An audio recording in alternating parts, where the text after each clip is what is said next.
মুর্শিদাবাদের বহরমপুরে রঘুনাথতলায় রামনবমীর শুভ দিনে রাম মন্দিরে ভক্তদের উপচে পড়া ভিড়। প্রায় ৩০০ বছরের পুরনো ঐতিহাসিক রঘুনাথ মন্দির। বর্তমানে ওই এলাকার নাম ওই মন্দিরের নামেই পরিচিত রঘুনাথতলা। লোকের মুখে শোনা যায় বাংলায় ১৩৫৭ সনে এই মন্দির প্রতিষ্ঠিত করেন লালগোলা রাজা যোগেন্দ্র নারায়ণ রায়। প্রথম থেকে এই মন্দিরের পুজো পার্বণের সমস্ত দায়িত্ব ছিল ওই রাজ পরিবারের। ধীরে ধীরে বর্তমানে ওই মন্দিরটি কমিটির ট্রাস্টের আওতায় আসে। সারা বছর নিত্য পুজো হয়, এখানে প্রচুর ভক্তদের সমাগমও হয় বলে জানা যায়। এবছরে ভক্ত পুজো দেওয়ার ভিড় চোখে পড়ার মতো। বিশেষ করে রামনবমী ও সীতা নবমীর ভোরে পুজো শুরু হয়। কমিটির এক সদস্য জানান, ভোর রাত থেকেই রামের ভক্তরা পুজো দিতে এসেছেন। বেলার সাথে সাথে ভক্তের ভিড় বাড়ছে। মুর্শিদাবাদ ছাড়া নদিয়া, বীরভূম, মালদা এমনকি বাংলাদেশ থেকেও কিছু ভক্ত এখানে পুজো দিতে আসেন। ভক্তদের কথাই এই মন্দিরে পুজো দিয়ে তারা মনে শান্তি পায়। রাম মন্দির প্রতিষ্ঠা এবং রামলালার প্রাণ প্রতিষ্ঠার পরে দ্বিতীয়বার রামনবমীতে ভক্তদের উল্লাস চোখে পড়ার মতো খুশিতে মেতেছেন সকলে। এই পুজোকে কেন্দ্র করে এলাকাতে একটি ছোটখাটো মেলাও বসেছে, যেখানে কেনাকাটি চলছে পুরো দমে।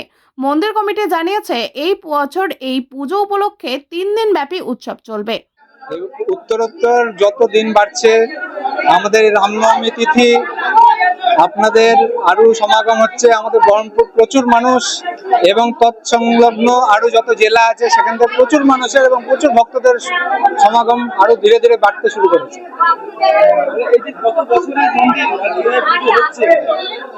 এইটা আপনার এই শিলালিপি আছে, যেটা রামের ভেতরে দারু মূর্তি মানে কাষ্ঠের মূর্তি, তার ভেতরে শিলালিপি আছে।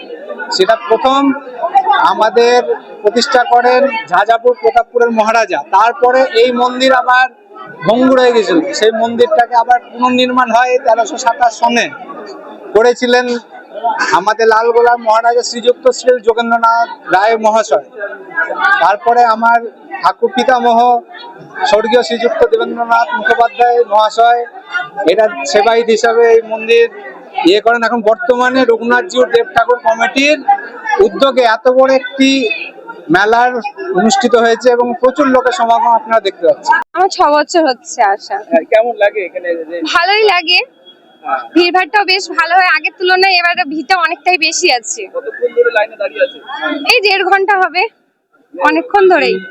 এবার কি উচ্চ বড় ভিড় বলে মনে হচ্ছে? হ্যাঁ, এবারে একটু বেশি ভিড় মনে হচ্ছে। চাইবো সবাই ভালো থাকুক একসঙ্গে, সেটাই চাওয়া, আর কিছু নাই। এই যে এখন যা ঝামেলা অশান্তি চলছে তার থেকে সবাই সুখে থাকুক, একসঙ্গে থাকুক। কেমন লাগে? দারুণ লাগে, বাড়ির ধারে মন্দির, খুব সুন্দর লাগে, কিন্তু লাইনে দাঁড়িয়ে থাকতে খুব কষ্ট হয়। এই যে এই বছরে কেমন ভিড় দেখতে পাচ্ছেন? সবচেয়ে বেশি ভিড়। ভিড় বাড়ছে বলে মনে হচ্ছে? হ্যাঁ, এবছর সবচেয়ে বেশি।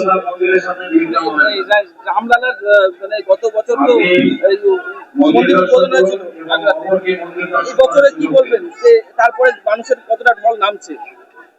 আগের থেকে অনেক বেশি হয়েছে এবার। পিছনে দেখলে বুঝতে পারবেন কতটা বেশি হয়েছে, লাইনটা দেখলে। সুতপা শিকদার। ছোট থেকে লাইন দিয়ে দাঁড়িয়ে আছি, এইখানে অবধি পৌঁছাতে ৩ ঘন্টা হতে চললো, এখনো পর্যন্ত লাইনে দাঁড়িয়ে আছি। বুঝতে পারছি না, হয়তো বেলাইন দিয়ে কেউ ঢুকে পড়ছে কিনা সেটা আমরা সঠিকভাবে বুঝতে পারছি না। সকলকে বারবার করে অনুরোধ করা হচ্ছে আপনারা অযথা আমাদেরকে রিকোয়েস্ট করবেন না মন্দিরে ঢোকানোর জন্য। আপনারা মন্দিরে ঢোকানোর জন্য যে আমি আসি, আগেরবারও এসেছি, এবারও দাঁড়িয়ে পুজো দেওয়ার চেষ্টা করুন। আমি বহরমপুর সুতির মাঠ বুঝতে পারছি আপনাদের কষ্ট হচ্ছে, অনেকক্ষণ ধরে অনেকে ওয়েট করছে। ব্যুরো রিপোর্ট, চেতনা নিউজ।